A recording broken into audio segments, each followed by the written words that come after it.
Welcome to Feminist Frequency Radio. This is the show that asks you to be critical of the media you love. I'm Anita Sarkeesian. And I'm Kat Spada, and this season, our feminist media criticism has been sucked into the mainframe of a computer. And Anita and I have been transformed into video game playing software programs ourselves. This is the season of Cyberpunk. Mr. Deckard, Dr. Eldon Terrell. The new millennium. This is amazing. Will bring a new experience. How do you fit all that in your head anyway? I had to dump a chunk of long-term memory. This is gonna be fun, Terry. Who is this? Take this thing out of the case and stick it up your nose. Mozart's Ghost, the hottest band on the internet.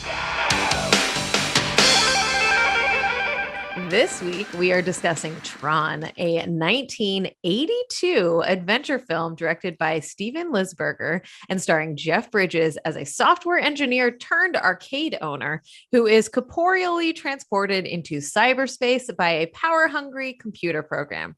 The plot really isn't crucial for understanding the film and its legacy as one of the earliest movies to use computer-generated animation and groundbreaking technology. Hey, it's the big master control program everybody's been talking about. Kevin Flynn, computer genius. Taken prisoner and held captive within the digital world of the computer itself.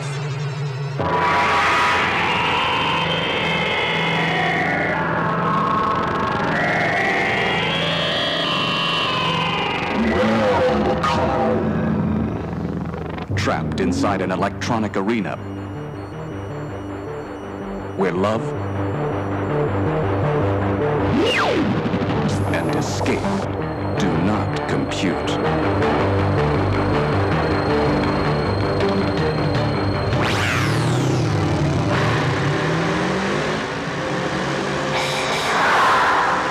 Although the film's lead creatives were relative industry newcomers, with the muscle of the Disney studio behind the movie, an all-star creative team was assembled behind the scenes.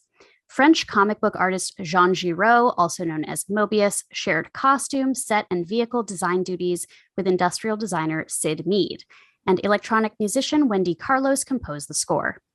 In the words of Roger Ebert's original 1982 review, the movie addresses itself without apology to the computer generation, embracing the imagery of those arcade video games that parents fear are rotting the minds of their children. If you've never played Pac-Man or Space Invaders or the Tron game itself, you probably are not quite ready to see this movie. Roger Ebert hated video games too. Oh, okay. Joining us to discuss this movie is an acclaimed author, public speaker, and travel writer. Her Everywhereist blog ranges from stories about her travels to discussions of dessert, feminism, and media. Her book, All Over the Place, Adventures in Travel, True Love, and Petty Theft, is available at fine bookstores everywhere. Welcome to the show, Geraldine DeRuiter, whose name I just butchered like 20 times. Did I do it wrong again? No, I got it. That was perfect. Yes. All our listeners know that I can't pronounce anything. It's really kind of a travesty. Thank you for still being my friend, despite me butchering your name. It's cool. It's cool. People with complicated last names have to stick together. That's what it's true. I mean, no one can say my last name. I mean, whatever. I understand the pain and have sympathy for it. But hi, how are you? Hey, I'm okay. I'm fine. I'm terrible. The world's on fire. The world is on fire. Everything's bad, but personally, not too bad. Yeah. Yeah. We thought about just explaining like the audio landscape to anyone listening or watching.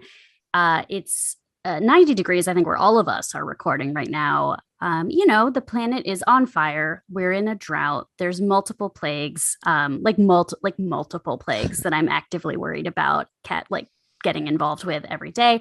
And just though this was recorded in the wake of the SCOTUS decision that we were anticipating back in June. So for those of you listening from either a utopia we finally managed to find ourselves creating in the next 2 months, or an even worse level of hell. Or maybe we'll all get sucked into a video game. Pew, pew, pew, like one fingertip at a time, just sucked in. I'm ready. Okay, sorry. Are we going to You're talk? not- Do we go I straight just- to that scene? So yeah, let's talk about the scene and then we'll step back, because I actually took a video of the scene where he is being like digitally Digitized? imprinted in from the laser that's in the like laser lab at this fucking tech company. It is the best thing I've ever seen. Like, just that one moment makes this whole movie for me. And he's just like leaning back with his hands and like his crotch out, and he like his legs are splayed, and he's just like, I am being digitized. It's so good. It's so good. So at that moment, that's when I started calling this movie the Dot Matrix, which I was like, I'm clever. But yeah, nostalgia does a lot of heavy lifting when it comes to Tron, I realized, because I remember thinking that this movie was cool. Okay, well, so this is a good point. Like, what is your history with this movie? Have you seen it before? So I have, but I did not remember it. I think the last time I saw this movie, I was probably 7 or 8. And like, to give you some background, this is one of my brother's favorite films. Like, he loves this movie so much that he named one of his children after Flynn. So yeah, like, it's not his first name, it's his middle name, but still, like, when I saw that, I was like, oh, you named your kid after Tron. Jeff like, Bridges Flynn DeRuiter. Yeah, I mean, pretty much. So it, and like, my brother has the t-shirt. He's got the Flynn's Arcade t-shirt. Like, his Facebook profile picture was the picture of Jeff Bridges like playing the video game. So this is a very big deal. Jeff Bridges is one of my mother's favorite actors. Like, in terms of so your dislike of this movie is going to be blasphemy. I mean, here's the thing. Okay, so I told him, like, he saw I was tweeting yesterday as I was watching it, and he texted me, and he's like, "You're watching Tron without me?" Oh. And then he's like, I have a lot of thoughts about this movie. And then I got a wall of text about his feelings on Tron. So I love it for what it meant to us at the time, which was, I remember being like, this is the coolest looking movie I've ever seen. So I think I'm a little bit older than you. So I was born in 80. I'm about to be 42. And I remember watching this being like, this is amazing. It's so beautiful. And what I had forgotten is how slow this movie is, and how the plot is, you're like, this doesn't make sense. There's no backstory here. And like, I'm bored as a 41-year-old. Like, oh my God. Kat, have you seen the movie before? I was on the Tron People Mover at Disneyland a lot as a child. And so maybe that's what I thought.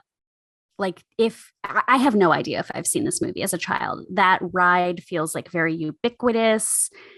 The movie could have been on at some point, possibly. But I'm pretty sure I hadn't seen it. And if we were to take Geraldine's brother's wall of texts, and if I had transcribed my 42-year-old partner's explanation of this movie's accomplishments after we watched it, that could be a whole bonus episode. Men mansplain Tron.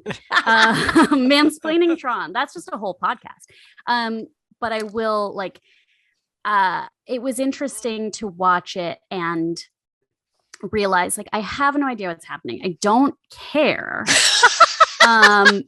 But like, I can tell that something cool is going on. And also, like, this was part of like the research I did when I was bored while I was watching the movie, was like, I actually thought it looked really good. I thought the visuals were so cool. Now I was watching this on Disney Plus, and this is like a remastered version. For a lot of years, people were renting a terrible looking VHS or Laserdisc or whatever of this movie.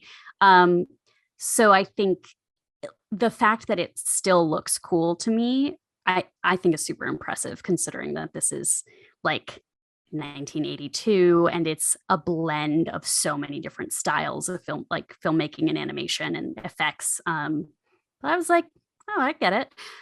I couldn't tell if this was for children or adults, which is a question I often have. But Anita, what about you? Is this like you watch it every Saturday night, or?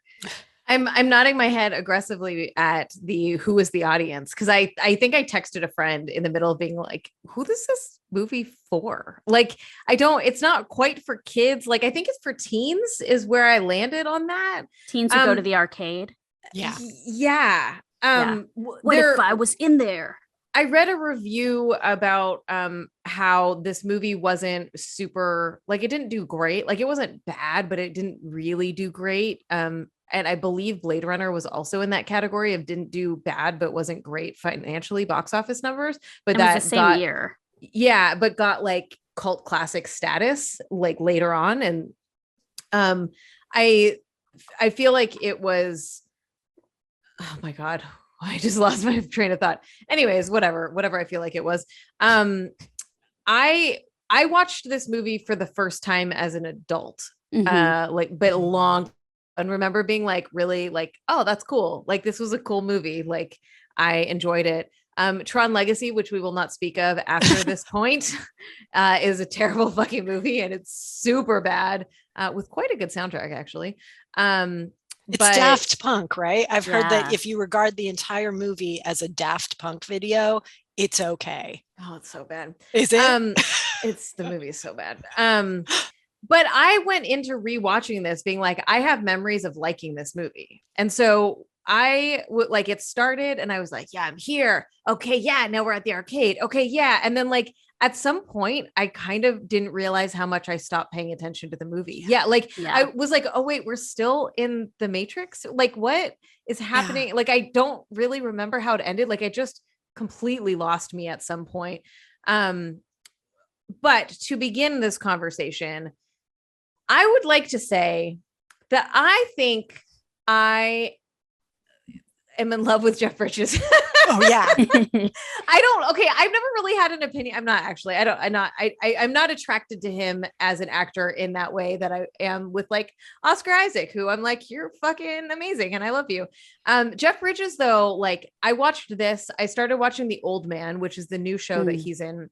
And then we watched The Big Lebowski for the podcast, which is not a movie that I generally like. And then also over the last like year, I watched True Grit. So I just feel like I've had a lot of Jeff Bridges like come in at me, and he's really good. Like he's a really charismatic, good actor. And like, I find myself, even while hating his characters and thinking he's just playing a dick all the time, like being sucked into that and like wanting to give him the benefit of the doubt and wanting to like, cause he's just so mesmerizing on camera and like cinematically. And so I just want to give Jeff Bridges his due, I guess, on our feminist podcast.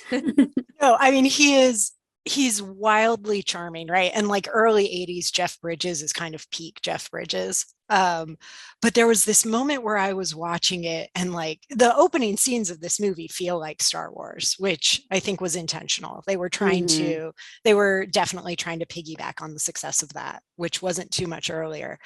But in the early 80s, like when I was a kid, it was virtually impossible for me to tell the difference between Harrison Ford, Jeff Bridges, and Kurt Russell.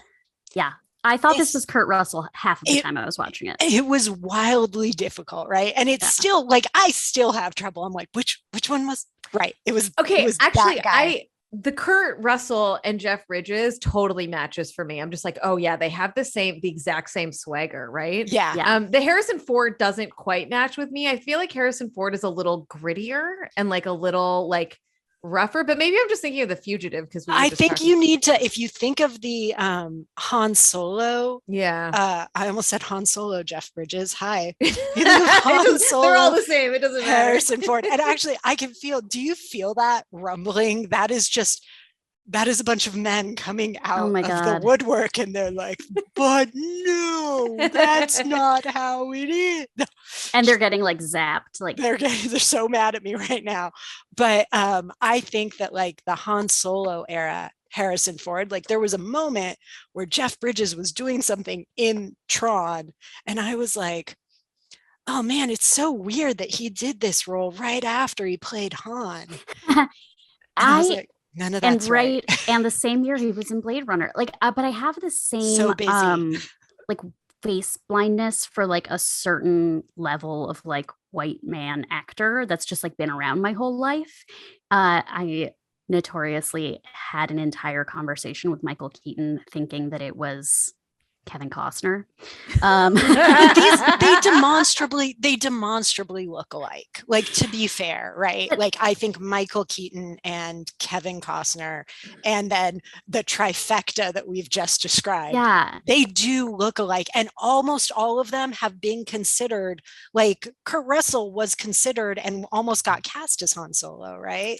Like, they've all been. It kind of makes sense, right? If you think about old Hollywood and the aesthetic of like those male actors, they all kind of look the same, right? Yeah. And so it's just a different generation of the same kind of casting over and over again. Right. Paul Newman and Marlon Brando have like mostly the same face, but like I especially with the visual of this movie and how it was filmed on these like black backgrounds, I also couldn't tell Flynn apart from Bruce Boxleitner because they were just two dudes. And then there was a lady and a beard. So I was like, okay, beard is different. Lady is different. These two guys are the same character. Like, but they also look a lot alike. Like, yeah. Just kind of like cleanly, strong-jawed. Exactly. Yeah. And I think also, like, we need to address this since we're talking about interchangeable white guys. My husband like walked in and he's like, there's a lot of white dudes in this movie. I'm like, yeah, it's pretty much exclusively that, except for like the one white woman who, it took me like an hour into it before I'm like, I think her name's Yori, and I don't know what her human name is because that doesn't matter. And as like the human version of her is just like a love interest for both of the character, like conflict between the characters. Yeah. So it's not, this movie is not great for women. So is the program version of her. Yeah. Well, yeah. And she's a nurturer. In the program, she gets to also be like maternal. Yeah, there's what a treat. Yeah, there also, one of the things my brother sent me was a YouTube clip of a cut scene, which was a like kind of racy love scene between Yori and Tron. And I was like, I can understand why this was cut, because this is very weird. She turns into like this butterfly seductress, and then the skull cap that she wears disappears, and she has like she's got the curled bangs and her hair is up and she looks a little bit like Olivia Newton-John. And I'm like, this is a tonal shift, and I'm not sure why that needed to happen. So, okay, the world of Tron is from a company called Encom, which I kept thinking looked like Enron, but whatever. And they make defense systems and video games. Yeah. So it is like 1982, this movie comes out. It is like Pac-Man and Atari video game time, right? Like, it's really, you've got arcades and stuff, but they're not sophisticated games. So like, this is really early. This might be one of the first movies to take on video games in this way and tech in this way. And so I feel like they're like, whatever, it doesn't matter. A tech company just does all the things. And so we can make weapons defense systems and also video games and whatever the sections, the groups, that we will divide the groups by different numbers and they will all take on different facets of technological development. And I was like, okay, whatever, like I'll accept it, but it's just goofy as fuck. And also like, it's so early in like the tech world that like the language is so funny. Like, they have a laser bay in this fucking company. Laser bay 1 and 2. I lost my shit. What?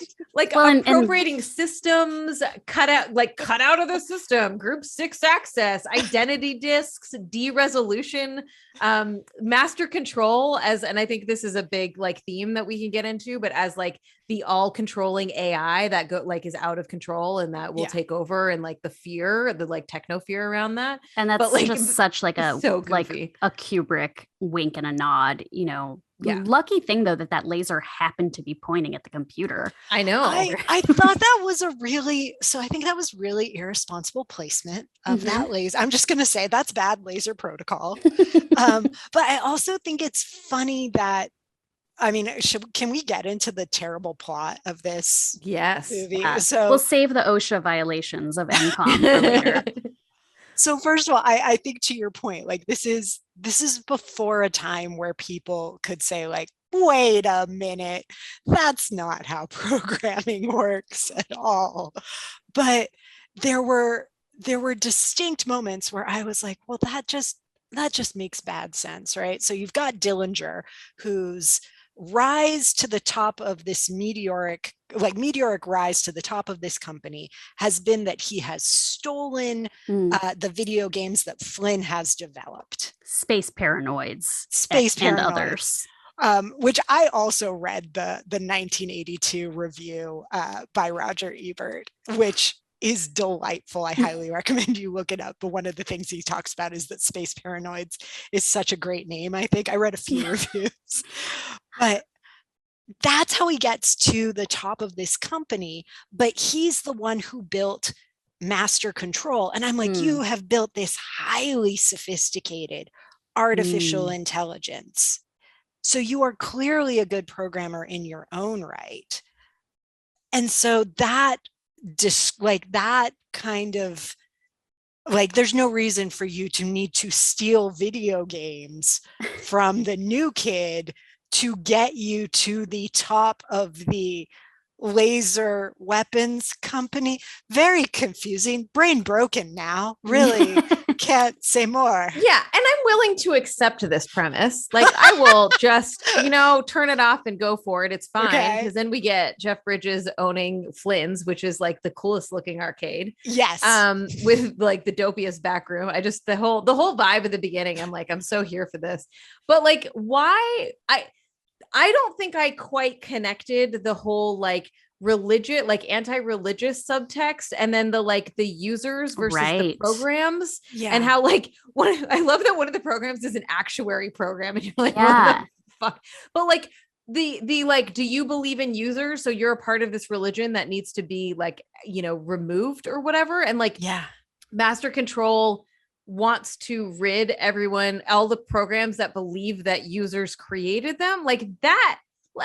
What is that about? Yeah, there was something like Battlestar Galactica about it, which was like, this is almost an interesting philosophical question about like, could artificial intelligence be aware of its own existence and not aware of its creation? And like, what does that mean for whether or not AI is human? Like, I think that is something that sci-fi has gotten into, but the way it's presented here is like that actuary who's like, I'm just an actuary, I don't know what to do, like, and then there doesn't seem to be a real like stakes for any of this. I mean, maybe that's part of me being like, other than Jeff Bridges, like, if these games like derez, is that a problem? is there something wrong with that? I think the rule is like, if he dies within the system, he dies, right? Yeah, like, I think we've established. But if the programs die, so theoretically they have these tournaments. They steal programs from other groups inside of the NCOM, and then they like pit them into the video game, and then they die because they've been causing problems. So they get like shifted within these systems, right? My question is like, how many like programs are being developed at any given time that they can just like go through them like water? And then also like, why, like, is it so that the master AI can control everything and that these programs are in the way of it controlling everything and taking over? So I think that the idea is, and I'm giving them a lot of space here. I think that the idea is that the master AI is consuming everything and then becoming stronger, because there's a mention of like, it's going to tap into and break into the Pentagon. It's going to break into the Kremlin. So it's going to have all of that information. So it just consumes these programs and becomes smarter and stronger. And it becomes this all-knowing kind of behemoth AI monster. And I think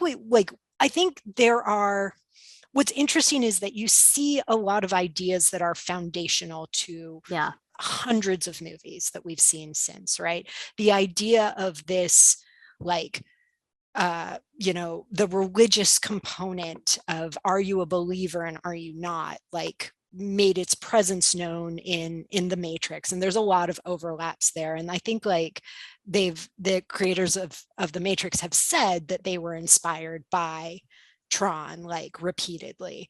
And then there's the idea that there's one user within the system who is more capable than anyone else within that system, which, like, you see the parallels between Neo and Flynn. And then, like, I don't know, I was watching this though, and I've just watched Free Guy, which is, like, ridiculous and fun and a throwaway movie. Like, I didn't think it was, it's not a movie I will rewatch, but I'm like, wow, like, this is essentially the premise of Tron, right? Like, you have this video game world where someone's game has been stolen and they are going back in to try and find proof of that. But there was an established plot there that we could follow. And what I think this was it's so early on that they're just like, there's this idea and this idea and this idea. And then they kind of just got lost and didn't pursue any of it. And they're like, it's cool, it's very pretty, and that's going to do all the heavy lifting from here on out. And something I don't think I believed at the beginning of, like, when I started thinking critically about media, but I'll allow a little space for now, is, like, I think it's okay for there to be some movies that are strictly aesthetically, like, satisfactory. Like, it doesn't necessarily need to, if that's the only type of movie we get, then I'm mad about it. But if somebody's like, I don't know, I want to make Avatar, like, who cares about the, like, is this bestiality? There's a thing called unobtainium, who cares? But, like, look at this CGI. Like, there's something about that where I'm like, as long as you don't expect me to care, then that's fine. But what I feel like we find with a lot of these 80s and 90s trying to understand tech and our lives movies within the Hollywood, like, studio system that's so entrenched, is that you either have, like, people who have something to say, but they don't know how to talk about technology when they're trying to tell their story, or people who don't have a perspective, but they want to show you something very cool. And, like, this is very firmly in that latter camp. Like, this guy, Steven Lisberger, who he started an animation studio basically as he was trying to get this movie made, and was inspired by the game Pong. He just thought Pong was so cool and was like, what if you were in there? And, like, that's the fact that this movie has so much plot. I'm like, that is the problem. Take it out. Like, just don't make us think about all of this. Like, give me, what if you could play Hyli in a virtual reality, like, or whatever, like that. It could just be that, but it gets so weighed down by its plot that, like, it reduces my ability to enjoy the movie. And I wish, like, that we could just be, like, in this world and it's cool looking and that's all it has to be. Like, the MacGuffin is, I don't know, you're going to win the tournament. That's it. Yeah. I feel like that's a good kind of segue into the graphics and what this looks like, right? Like, I think this is such a fascinating looking film with, this is way before, like, any kind of sophisticated CGI. And they were doing a lot, right? Like, doing like the majority of the movie takes place in this digital world where their faces are, like, superimposed. Well, I mean, it's not, I don't even actually know. I don't know if in your research, when you're looking it up, like, it talked about how they made it, but, like, how kind of advanced it was. And, like, I think if it looked any better, it would be harder for us to have the nostalgia that we have about it today, right? Like, there's something about being like, that's kind of cool that you were doing this, like, this stuff before we had really sophisticated CGI. Like, I was drawn to the badness of it. Yeah. I have to say, I didn't think it looked bad. Like, I thought it looked like what the future looked like in 1982. Yeah. If that makes sense. Like, Yeah, I mean, just like when I tried to read the plot summary and got lost even after watching the movie and reading the plot summary, I was confused. I also like there was so much granular detail about the production of this movie, but some of the things I took away from it were like there's some stuff like they were supposed to have hair. They weren't supposed to be wearing those helmets, but it wasn't working with the animation, so they gave them helmets. Um, I mentioned Mobius and Sid Mead, whose visual style you can see in Alien, The Fifth Element, The Abyss, Jodorowsky's Dune, Blade Runner, like this whole aesthetic of that time. So there were only a few minutes of the movie were fully computer generated. They were operating systems that had so little amount of processing power that it just took forever to create those like scenes where the little like ships are kind of chasing them through the canyon and all of that. And a lot of it was a combination of traditional animation, like cell animation, or this thing that I looked up and it was like kind of hot for 5 minutes in the 80s, which was backlit animation, where they would actually just shine a light through an animation cell to show something glowing. But a lot of that, those practical scenes, like those sets and costumes and everything where they were physically in the world, they just had reflective panels on their clothing and everything else was black. So they were just trying to like create it and then paint in the colors after the fact. So it really was like having a high concept and then trying to figure out how to do it while you're doing it. So there are some things like initially, I think it was supposed to be a very white digital landscape, but it wouldn't reflect correctly when they were trying to film it. So that's why everything is sort of a black background. And whenever they were finding that something wasn't showing up correctly while filming it, they'd be like, just paint it black, just paint it black. We'll fix it later or we'll figure it out. What a chaotic production. So chaotic. And you can see like how the reflection kind of glows on their skin because they're actually practically doing that. Like it's something that now you see the Avengers and they're just wearing completely like CG replacement body stockings that they're going to put those suits in later. And they're able to light and composite it so well that it's seamless. But I think that, yeah, like those scenes with people are kind of weird looking. Like they look cool, but then like where I see like, this is a fun movie for kids. This is what was fun about the Disney ride is like the motorcycle snake game and the Frisbees and all of that stuff where you're like, oh, wow, I can't believe that they could do this in 1982. Yeah. What's interesting to me is that it's such a dark, like it's a, not in terms of mood, but it visually, it is such a dark film. Like if you're watching this, it is actually hard to make out what is going on. Mm-hmm. Like there's no gradient. It is literally a film that is in shades of like black, gray, and that sort of bluish green. And it doesn't take you out of it. And that's something that surprised me. When I was remembering this film, I remembered it being a back and forth. I thought that like Flynn had gone in and out of the system numerous times. And then he got trapped there. That, you know, was just my brain writing a better script than what it was. And I also thought that I remembered them like going in and out of the game visually. And like, I was like, oh, this is all just in the system.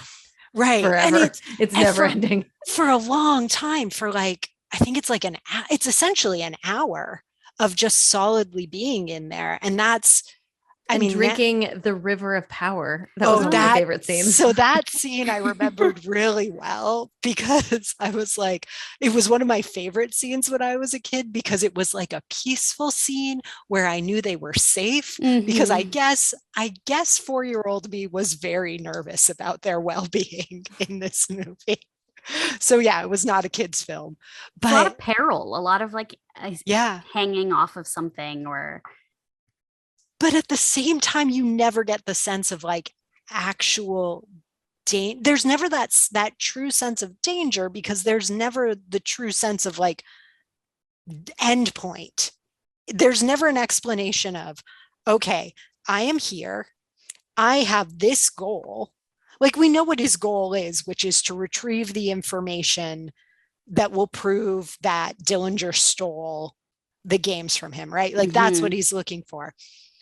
But somehow, like, that mission, like, everything kind of gets halfway developed. He even gets like a little bit sidekick for a little bit. Oh yeah. I was like, that's cute, where it's like, yes, no. And he's like, just ones and zero. You're just a bit. I was like, well, that's charming. Let's see where that goes. That was on screen for like 15 seconds and then it's done. I'm like, well, like, that's going nowhere. But yeah, I thought that it would take you in and out of the world. And I think I wanted that contrast between like the circuitry and the programming world and inside the computer and where we live and exist, because I think that contrast would have, I don't know, done a lot for the storytelling. And yeah, there was none of that. I've been trying to like as we go through this cyberpunk season, I keep thinking about like this aesthetic of cyberpunk that we're talking about is very 80s and 90s. And it's like a very like almost simplistic techno fear that is coming out of this, the energy of a lot of these movies we're watching. And I keep being like, well, we don't really do that anymore. And I was like, that's not true. We do. We still have a lot of like fears of technology. I think that they look a little bit different because we are in it now and we don't want to accept that the things that we do are actually unsafe and the things and the ways that we engage are actually unsafe. So it doesn't hit the same tone because like now you are the victim. If you buy into this, you are the victim of it, as opposed to, no, I don't have the internet, or like, I barely do anything online. I can't, have my identity stolen from me or what have you. I think that the AI fear is the fear that like is still so prevalent in our films because we don't have like conscious AI, right? In the same, like we have AI now, but we don't have like that conscious, like Terminator taking over the world, Cyberdyne kind of energy. So I think we still do that storytelling. And that's a big part of this movie of like, and probably, I have no idea, but I'm guessing it's a very early version of of this AI fear of like, you build a code that becomes living and takes up everything and will eventually take over the world. And that, like, I think we are working on that, like actively as a society, people are working on that. And what does that mean? Right. And we make jokes about it because we watched all these movies, but I think that fear is even more present with us today. And like, what does that look like in filmmaking about technology? Do we like, some thoughts? Yeah. No, sorry, go ahead, Kat. I didn't mean to talk over you. No, it's so interesting because I think that's where like I either want the movie to go there or not go there, I guess. Like what we have today is this passive AI, but we also don't have the opportunity to opt out of like tech life in the way that people did in the 80s and 90s when it was like, well, be careful what you put on the internet. And now it's like, look, you're on the internet. So what more do you like? You've done it. But what's interesting is that our characters here, like the human characters whose counterparts we see in the game, are developers. Like even I don't know, Glort and I don't know what their names are. So, Tron is the guy. Tron is Adam. I hate that I know this. And then Yori is Laura. And then Flynn is Flynn. He doesn't change his name. But it's like these are, so that says something about like the user is also the creator, or is like this is their digital fingerprint of the person, but who we're seeing are developers or people who work for NCOM. I don't know if we're like, are we seeing the average person have a counterpart, a digital counterpart that's in the game? Even that actuarial system is like one of NCOM's people. Yeah, and it's a programmer who programmed an actuary program, not an actuarian. Right.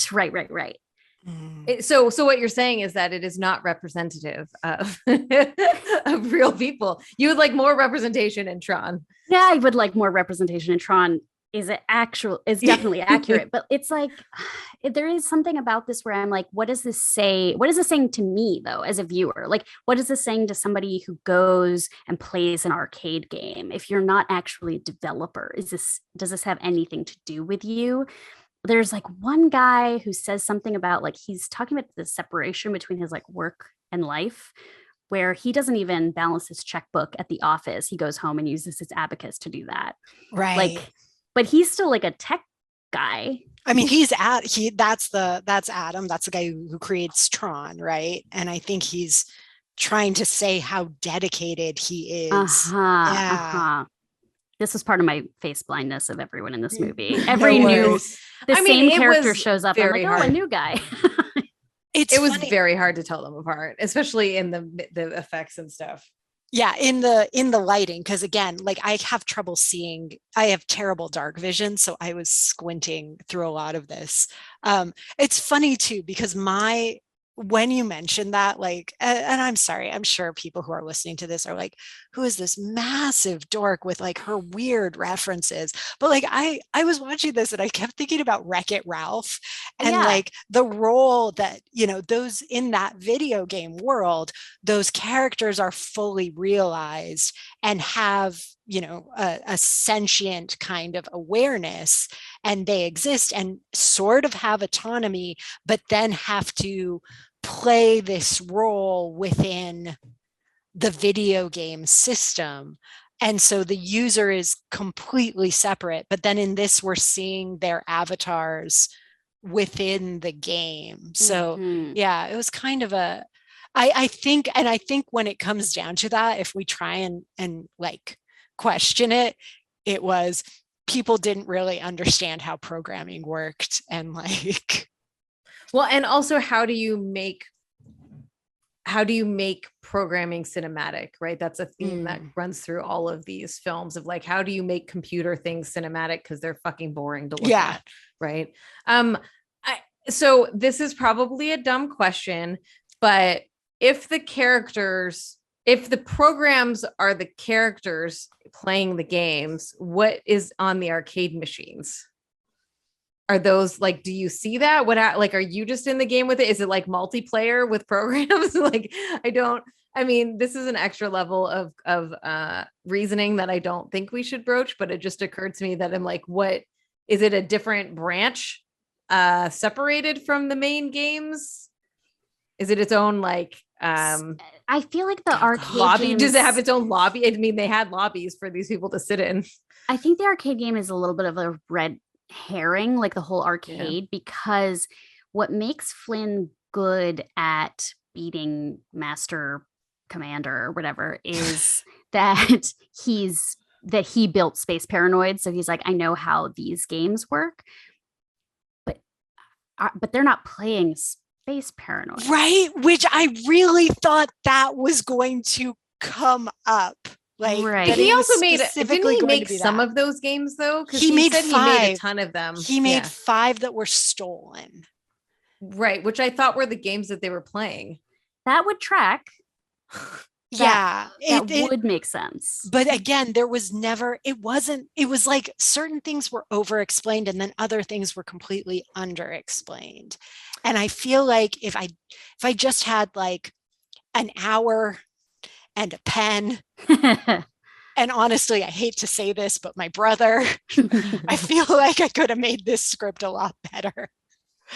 I think that there needed to be a cohesiveness and kind of a cleverness. Like there's a secret way that you beat Space Paranoids, and it shows Flynn at the beginning of the game, right at the beginning of the movie, beating the game, and people are like, how did you do that? And that's how he gets the high score. And then he uses that trick to defeat the Master Control so in the game. Fun fact system about game developers is they're not the best at their games. They know how to program math. Oh, interesting. Right. So like a friend of mine made 3s, and he he's not the reigning champion of his own game. Like people have been able to get way more advanced in that. So I've just heard from developers a lot of like, they can program a game, but it doesn't mean that they're like good at their game. So that would make sense and it would work for a movie, but just like back to reality a little bit. I think that there's like a difference between like the obsessive player that like masters the system or finds all the holes in it, right? Which is the like games done quick is like such a beautiful example of people figuring out how to get around the game systems that have been coded to figure out how to like make a game, run a game really, really fast or stuff like that. So, if you love Tron, I'm sorry. And I'm okay with that. It's okay that you love this movie. I feel like it did not hold up for any of us, unfortunately. I will say at the risk of, because I know my brother is probably listening and he's like, you are a jerk. It does hold a special place in my heart still. All these years. I think it's just one of those movies that like, no, that's not true. Now that I've rewatched it and I'm just like, I liked the first like 30 minutes of it. You know, I liked it up until the zapping. Also, why does Flynn pretend like he like immediately knows to hide the fact that he's not a program? Like, and then he has to do this big reveal. And you're like, what has happened? Like, it's like some spy shit that you're like, do you understand? I don't know, man. Okay, whatever. So there were a lot of threads that were dropped. And while I was texting with my brother, who then watched it with his 10-year-old, I'm like, well, that kid's going to fall asleep in 10 minutes. There were two things that I wanted to see picked up, which he mentioned. He was like, there was an orange that was zapped into the computer.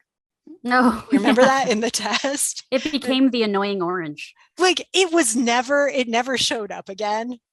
And it would have been fun, like to see the orange's adventures in the Tron landscape, just like that'll be the web series. The background. That would have been great. But the thing that he said is, it's this thing about capitalism, and it's this commentary on capitalism and about creativity kind of triumphing over capitalism.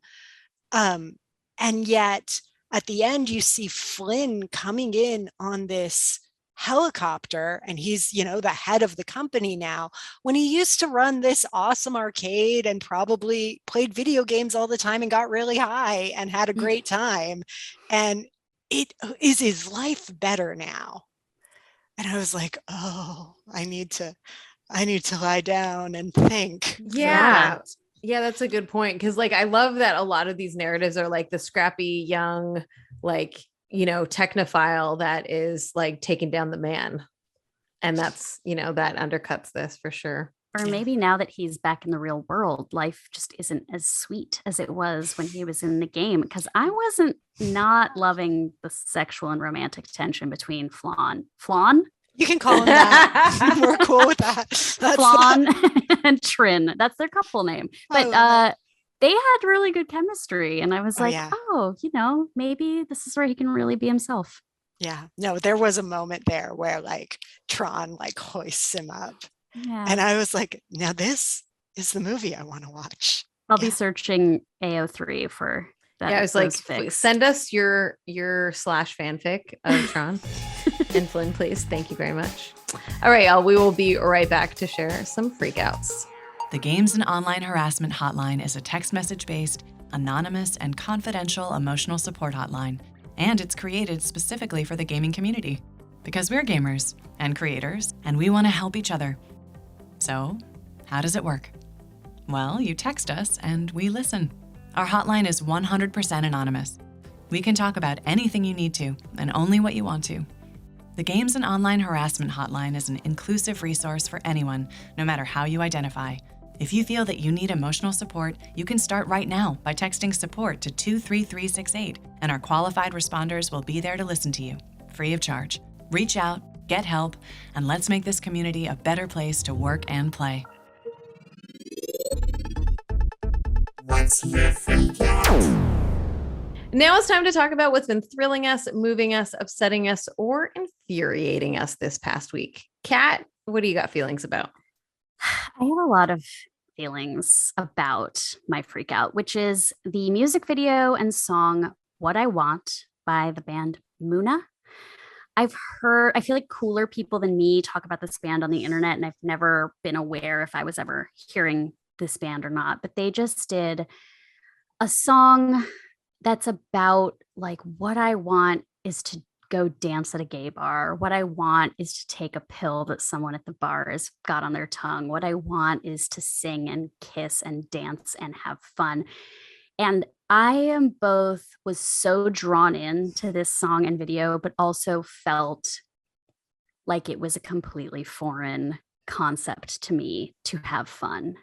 Like there's so much about life that I was like, I will never do that ever again. Like, I'm an extremely COVID cautious person because I have some health issues and whatever. You don't have to explain, but I sometimes ask myself, like, will I ever do karaoke again?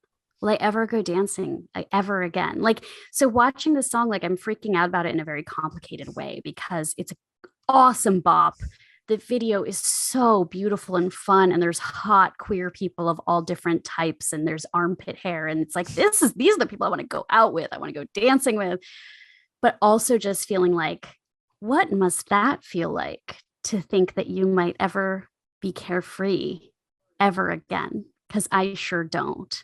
And like I've tried to explore this in writing a little bit over the recent months of just going to live music or going back to the movie theaters, like things where it's such a fraught experience to try to enjoy things that I enjoyed before. And so watching this music video just kind of really brought it to me. I was like, God, it is nice to think about, but it's hard to think about that kind of experience. And people are having those experiences all the time. And there are people who aren't worrying about it the way I am. And I'm so happy for them, kind of.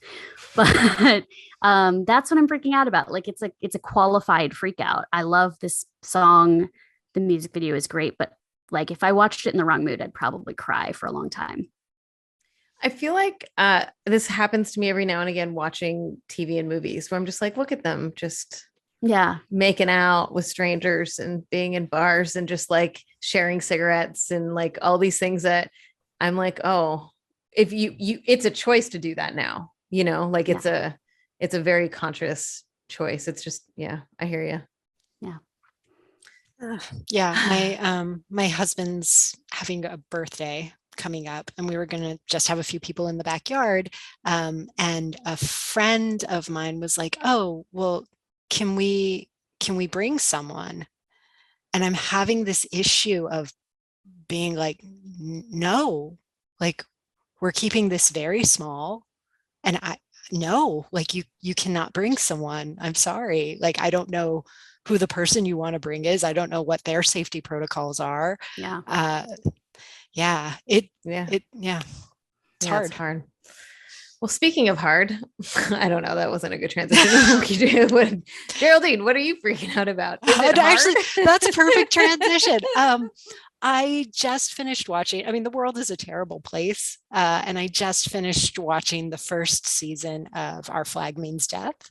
And I loved it. It was delightful. It made me happy. It was a little bit gross in parts in terms of gore. I have a very low gore, blood, grossness threshold. So there's like a tiny little bit of like fingers getting cut off and stuff like that I did not handle too well. But for the most part, I found it really beautiful and enjoyed it. And there were some wonderful, positive, queer relationships that are portrayed. There is a non-binary actor who is cast in one of the lead roles, and they are fantastic. And everyone seamlessly uses they, them pronouns for them. And it's fantastic. I loved it. Watch it if you haven't seen it. Yeah. I also really liked the show, although I have to say, like, I watched the first couple episodes and was like, this is not for me. Like, I don't like this kind of humor. Like, this isn't my style. Like, there's just a particular brand of humor that is not for me. And I think I was just in a place where I'm like, meh, I got nothing else to watch. So I'll just keep going. And I'm really glad I did, because it has a turning point that I think actually locks in what the show is about. Like, it's not necessarily about this blundering royal guy who's trying to be a pirate, like it actually transforms into like challenging notions of masculinity and like friendship and care and like, thoughtfulness around leadership and stuff like that in a way that I was like, oh, okay, cool. Yeah. And like it got me eventually. Yeah. I got really into it too. I've got to pick it back up again. I think I kind of haven't quite gotten to that part of it yet. And so everyone's been raving about it and I have been really slow going with it.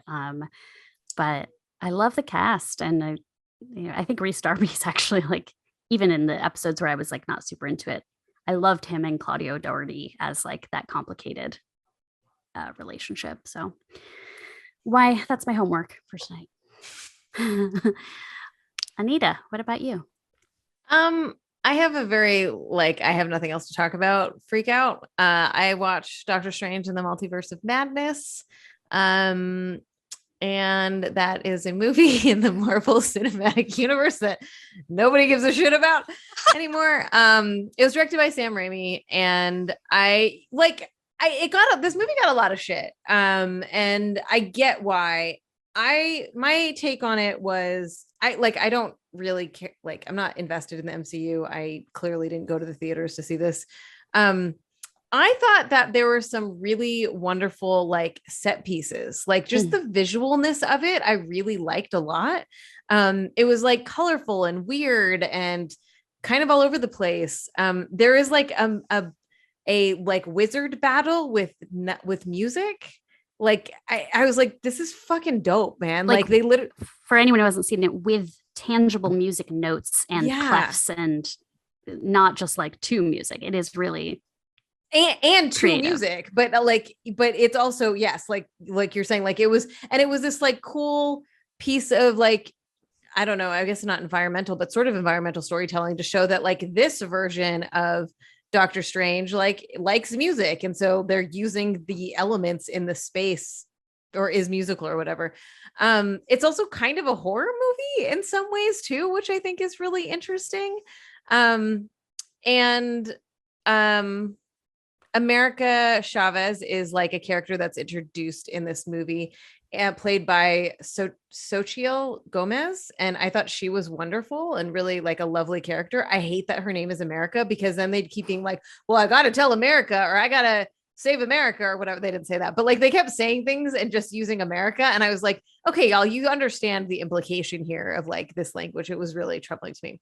Now, so it was fine. Like it was like an enjoyable, fine, big blockbuster, whatever. Now here's my actual, like why I roll my eyes and think that this movie isn't very good, is the central conceit of it is that Wanda, who, if you watched WandaVision, which I did not like, she's like the main antagonist and the main villain in this, and she just like, I'm a mother and I have to be with my kids and all mommy power, and I'm just like, oh my god, really? Like the whole movie is predicated on this out of control mom, and I don't like that trope, and I think it was sloppy and stupid, and as the main conceit for this movie, I found very frustrating. That's my freak out. I loved how Sam Raimi it was, like in those set pieces. And as like unfortunately an MCU completist, like at this point, it's like, well, I'm still watching Grey's Anatomy. So, what leg do I have to stand on? I have never seen a single episode of Grey's Anatomy. Nor have I. And I live in Seattle, where supposedly it takes place. So I haven't seen the Spider-Man movie that came out before Doctor Strange, which I think was originally supposed to be flipped. Yeah. But I went to go watch that on Disney Plus, and it is a Sony property. So it is not available on Disney Plus, and it's not streaming yet. And I think it's going to be streaming on Stars. And I was like, well, I guess I'm not watching this fucking movie. I saw that. And I have to say, I did not see this thing that you are talking about, the Doctor Strange thing. I will say this. That is probably the most scathing thing I can say about the Marvel movies. They're fine. Yeah.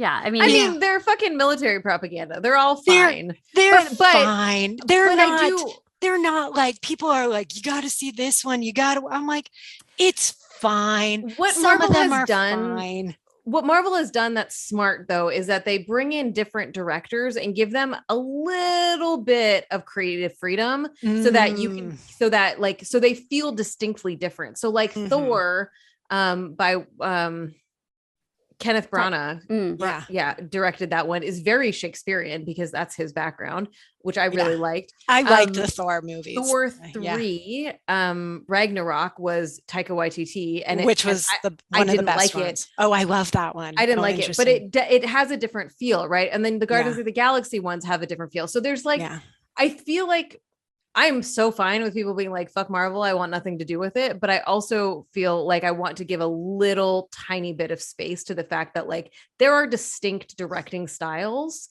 in some of these movies that I think is really can be interesting. And I think that like the Thor, like I bet you Love and Thunder is going to do huge numbers. I think the Taika Waititi Thor gets a lot more credit than the Guardians of the Galaxy by James Gunn. Thank you. Partly because Thor didn't start is that character in that world. So it was really cool to see the transformation and the humor brought in. Whereas Guardians of the Galaxy, like, is so aesthetic in a way that is really cool and like really consistent and like musical and visual, but it was always that way. So I think there's a taken for grantedness of that a little bit.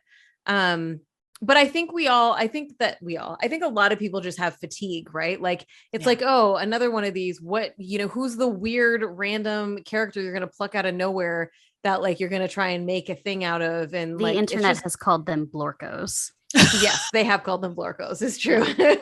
where there's the credit sequence, the post-credit sequence where it's like, I'm Blorko, whatever that tweet was that said that. And you're like, who the fuck are you? And why should I care? See, in my day, it was Figwit, who was played by Brett McKenzie in the Lord of the Rings, The Fellowship of the Ring. And he showed up in the background of one scene and was hot. And the internet called him Figwit because in the middle of the scene, you're going, wow, Frodo is gray. Who is that? Which is Figwit. I'll say this, like, as a, like I said, an MCU completist in a way that I never thought I really would be. First of all, I would love to see a Wong series where he trains America Chavez and Ned that shows up in the Spider-Man movie to like become wizards. I think that would be really fun. Would be cool. Watch. But also like what Kevin Feige has done with these movies is replicate the comic book experience. And that's something that like I think is really impressive, even as an outsider. Like I would only read comics if my sister like gave me one that she thought I would like because she was reading all of them. But that you'd have like this character when drawn by this artist or when written by this writer kind of takes on these creative decisions. And when the comic book, companies would hire someone else to take it in a different direction, what stayed and what didn't stay. And now that's in conversation with these movies. Like Nick Fury was white in the comics, and then now he's black because Samuel L. Jackson is Nick Fury to so many. So there's like something really interesting to me about the serialization of these movies and how they don't have to all be the same type of thing. Just like comics aren't always the same type of thing, even if they use the same types of or the same exact characters. But because I have a microphone in front of me, I want to tell you my least favorite line in Doctor Strange and the Multiverse of Madness that I have been stewing about, which is when Doctor Strange goes to whatever fucking universe. He doesn't go to enough universes in this movie, but he goes to one of them, and his like, what's her name? His girlfriend, Christine. The Christine in that universe is like, so where did you and I leave off in your universe? And he says, we hadn't really figured that out yet. Yes, you did. She got married. It's figured out. She got married and said, I don't want to be with you. I'm going to get married to this guy. And you were sad about it. So we hadn't really figured it out yet. You're wrong. And you should stop. And Doctor Strange sucks. But the movie, as a Sam Raimi fan, is fun. Yeah. And also that's the other like gender part of this too, where you're like, okay, so it's the fucking my kids trope. And I'm obsessed with my ex-wife. Yeah. And his fucking white hair streaks. Okay. Oof, those wigs are bad. Yeah. enough Doctor Strange talk. Thank you. Well, so he's in the terrible. Well, he is not a good part of the third Spider-Man, which was not great, but Andrew Garfield is in it and he is delightful in it. So I will say watch it for that. But I think Benedict Cumberbatch had a foot out the door. Honestly, I think he was like, I'm contractually obligated to finish this, but I am classically Don't they all trained. feel that way after a while? Like God. literally all of them are just like, I'm done. Why did I ever do this? And now every actor, like if you don't get a Marvel gig, you're not like important. I feel like some of them commit more to the part, like some of them really leave nothing. Like they're like, this is what I'm doing and I am doing it. Like I understand the task given to me. And some of them think it's beneath them. And I don't know which ones are which because again, I refuse to care that much about Marvel. I refuse. You just want to get sucked into a video game where it doesn't exist. Just take me. I want to get sucked into Pong. Into Pong. Well, that is our show for today. Thank you, Geraldine, for joining us. Thank you for having me. Where can people learn more about you? You can find me on my blog. It's www.everywhereist.com. That's also my Twitter handle. It's @everywhereist, where I'm usually getting blocked or blocking people or yelling at people or getting mad about the state of the world. And I have one book out. I'm supposed to be finishing another one by the end of the year, but that won't be out for a while. So I don't know, follow me on Twitter, send me hate mail, do whatever. I'm around. No, don't send me hate mail. I don't actually want hate mail, but do send me nice emails. I love those. Amazing. Well, I'm Anita Sarkeesian. You probably already know that. And you probably already know that you can find me at Anita Sarkeesian on all the things. I'm Kat Spada, and I am a mystery to all who perceive me. But you can find me at cat_ex_machina on Twitter. And please follow Feminist Frequency at FemFreak on all the socials. That's Freak with a Q. If you are a Patreon subscriber, thank you. And also be sure to stick around for the bonus episode with our guest, Geraldine DeRuiter. If you like our show, help other people find it. Subscribe, rate, and comment on your favorite podcatcher. Thanks so much for listening. Bye.